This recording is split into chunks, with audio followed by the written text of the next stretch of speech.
On my recent trip to Los Angeles, I met up for an interview with author and comedy writer Jack Allison. Known for his work with Funny or Die and a stint writing for Jimmy Kimmel, Jack recently released a hilarious novel, Kill the Rich. I met up with him to talk about the book and to see what else he's been working on.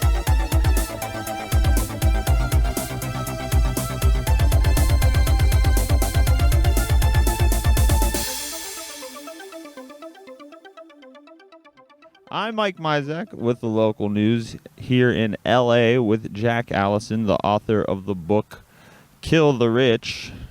And Jack's got the book right here. And wait, what park did you say we're in? So we are right now in Debs Park.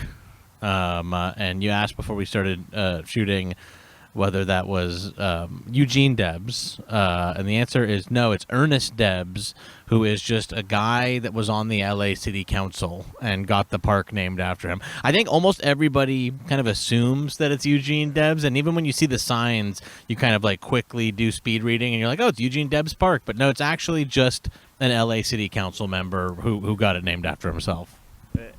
And they could conceivably do an Debs Park even. You went from streaming to writing a book.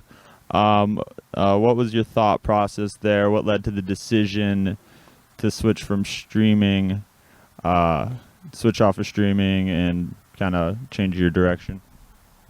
Sure. Well, I mean, I guess the real answer is that, like, I've always, thought of myself as a writer and wanted to be a writer. And even sort of getting into streaming was this kind of metastasized,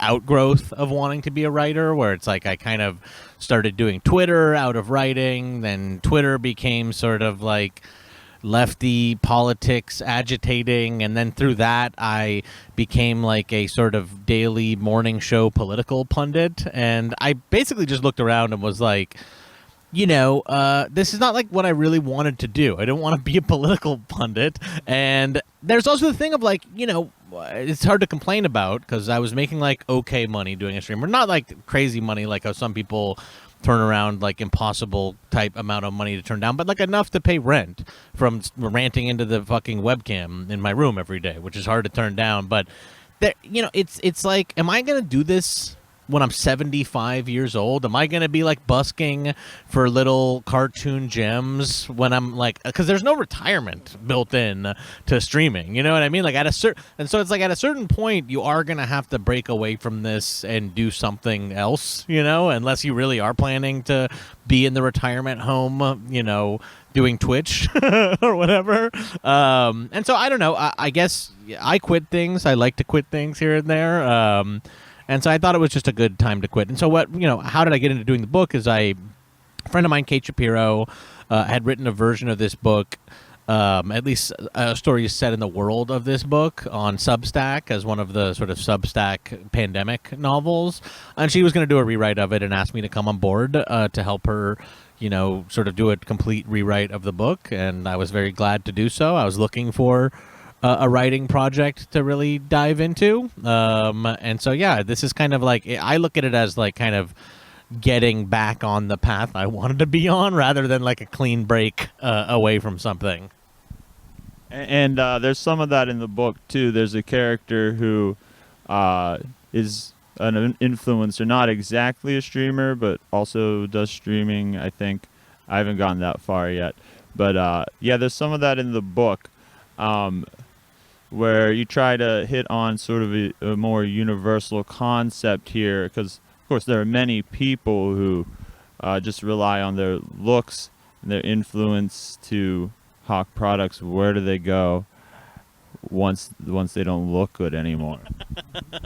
I mean, yeah, we do have a character that's like a sort of podcaster, influencer that is self-parodic. I do want to say, if you read the book, you're reading further in the book, there really is not, we're not like really trying to make any explicit point with the book. Like we really are trying to just sort of like play with ideas that we thought were funny and like do, sort of all encompassing satire. You know what I mean? It was important to us in doing this book to not make it a sort of Twitter lefty polemic book, because that, I don't know, even if I would agree with it, I would think I would still find it irritating, So we're really trying to do something that like is satirical about like everything, about how ridiculous everything in America is, and that does include people like me, playing World War I spreadsheet games so that people would buy a gaming PC and calling that communism or something. Okay, so it's a common thing with authors. It's sometimes the hardest part to write of the book is the opening lines, and I think with Kill the Rich you nailed it, and the first page got a big laugh from me. Did this kind of fall into place, or was the opening something that you had to sort of keep revisiting to get right? Well, I will say that I think that the bones of the beginning were there from the beginning, and that really is a credit to Kate. This was even, I think those opening lines were even in her first version of the Substack. Like when I rewrote the chapter, I kept pretty much like exactly as she had written it and then just made some changes to the world of it. I will say though that it got trimmed down significantly. Like what ended up being on the first page might have been like 3 pages in our first draft, and so it got pulled down pretty heftily so that it would have that kind of poppy hook right away. So that's really the sort of crafty answer to your question. Okay, so in the book, a good chunk of it takes place in D.C. What's your window into D.C.? Have you spent any time there, or is it just that what we know about D.C. is so ubiquitous that you just pick it up? Well, I haven't really spent. I mean, I've spent some time there. I've had to go there for different work things. I used to work for Funny or Die, and Funny or Die, after doing the Between Two Ferns with Barack Obama, kind of in the later days of the Obama administration, became like the de facto sort of millennial propaganda outlet for the Barack Obama administration and Democrats, sort of writ large. So while I didn't really spend any sort of extended time, I've never lived in D.C., I did like visit D.C., and I met a lot of these D.C. people, especially Obama administration people, and I got to visit the White House. They took us on a tour of the White House where I was like, fuck, I haven't paid my taxes in 4 years. Are they gonna not allow me into the White House? And I also didn't have khaki pants, and they were like, you're not allowed to wear jeans to the White House. So I had to go to American Apparel in the days before we went to D.C., and I could only get khakis that were too small for me. So I went into the White House with wearing khakis that I had safety pinned shut to keep closed. But, with regard to what's in the book, I think that my big takeaway from D.C. was how similar it is, because it's a marketing city. It's mostly a marketing city. It's people that are ad executive types, people in boat shoes, selling their product, and their product just happens to be, a political brand. You know what I mean? In some ways, it's obviously far more ugly because these are, but the product that they're selling has the possibility to do great harm to millions of people. But that was kind of my takeaway in doing the book is, we're portraying DC. We try to get in some DC specifics, but DC is pretty much just Hollywood. And so, that's what we brought to DC in the book. Yeah, I guess it's kind of just power Hollywood. Yeah. You were talking about writing satire. Now, of course, writing satire is harder than it's ever been. The challenge being that when you come up with an insane thing that you didn't think could ever be possible, it ends up actually happening. And in the book, Twitter is owned by Berkshire Hathaway, which did the sale to Elon Musk happen right after you guys were ready to publish? Or? Well, we also have in our book the main villain is Willem Lutz, who's a very thinly veiled Elon Musk analog. But that is my biggest one, actually in rereading the book, is just using the name Twitter. I'm we have to, when I'm writing fiction, I'm never going to use the names of real social media platforms ever again, because these things are so transitory and they're going to get sold. And that is the one thing reading the book is I'm it says Twitter all over the place and it's called X now or whatever. We had this idea that, social media platforms would ultimately, and I don't know if this will be true, would be bought by like these bigger firms. Like they would kind of the internet ad bubble would burst, and these companies would get sold off to like big real estate firms and pharmacies and pharmaceutical companies and things like that. And so my explanation, which I think I'm going to try to put into the second book, is that when Berkshire Hathaway bought X for no money from Elon Musk or Willem Lutz, they just renamed it Twitter again because they know that brand is stronger. So I'm going to put that in the second book. That's a really good and neat retcon that really fits well. So talking about the Elon Musk analog character Willem Lutz, is it hard writing for a character based on a guy who seems to get stupider and stupider every time he says something? Like, is Willem Lutz not as stupid as present day Elon Musk because Elon Musk just hadn't said some of the stuff yet? I will say, I think that there are things where Elon has like gone more wild, certainly in his like public persona. Some of the things in the book actually, like you were saying, like actually have sort of in some ways come true. Like the Willem Lutz character has a secessionist city that is sort of like a company town that he owns and runs, and Elon Musk did start one of those in Texas, like began a company town, and so that's one I was kind of shocked by.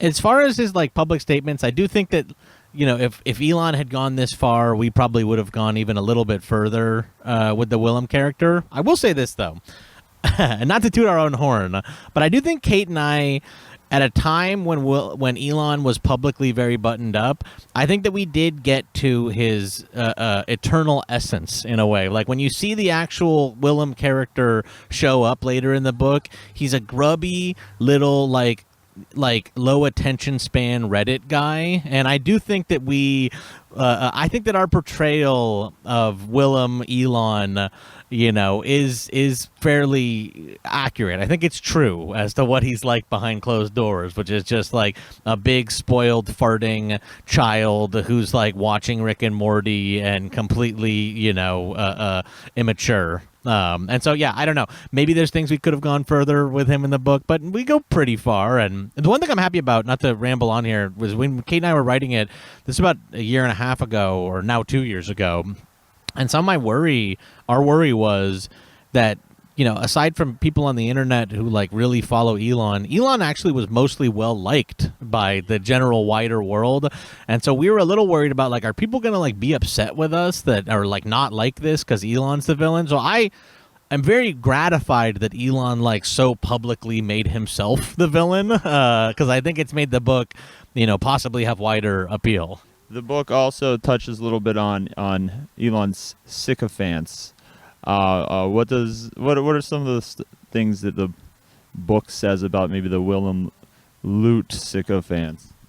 Well, we do have a town, you know, where people were able to sort of move out of to this sort of libertarian Willem Lutz cryptocurrency paradise. And so, yeah, I think that the book speaks to some of the sycophants, you know, in the sort of tech world. But I also think it, you know, we focus more on how much rich people, you know, actually like the royals and actually super rich people would be willing to move to a libertarian cryptocurrency tax shelter paradise. So I think we focus on the Willem sycophants more in like media and the upper echelons of society in the book, rather than just defending him online.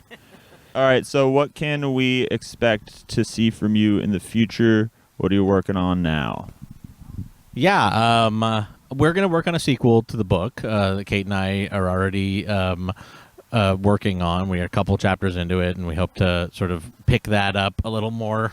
My dog is here with me, and she's like causing trouble. So we're going to be doing a sequel to the book, which is exciting. And then I'm also working on like my own solo, you know, books. I love working with Kate Shapiro, my co-author, for this series, but I think we both want to write our own stuff as well, and so I guess just keep an eye out for that. I still have Twitter, but I don't try to look at it very much, so I'll certainly announce anything that I'm going to do at the Twitter at Jack Allison LOL, and then I also do have like a Substack that I also use very infrequently sometimes I'm like, if you're going to be doing writing, you can't be just like putting it all on the fucking internet right away. You know what I mean? Like you kind of got to like, and so it's like I make this Substack and people sign up and I'm like stressed out even that people signed up because they maybe will expect to see writing on this. And I'm like, I'm not going to fucking put writing out on this. Like this is just like a mailing list. But you can go to the Substack and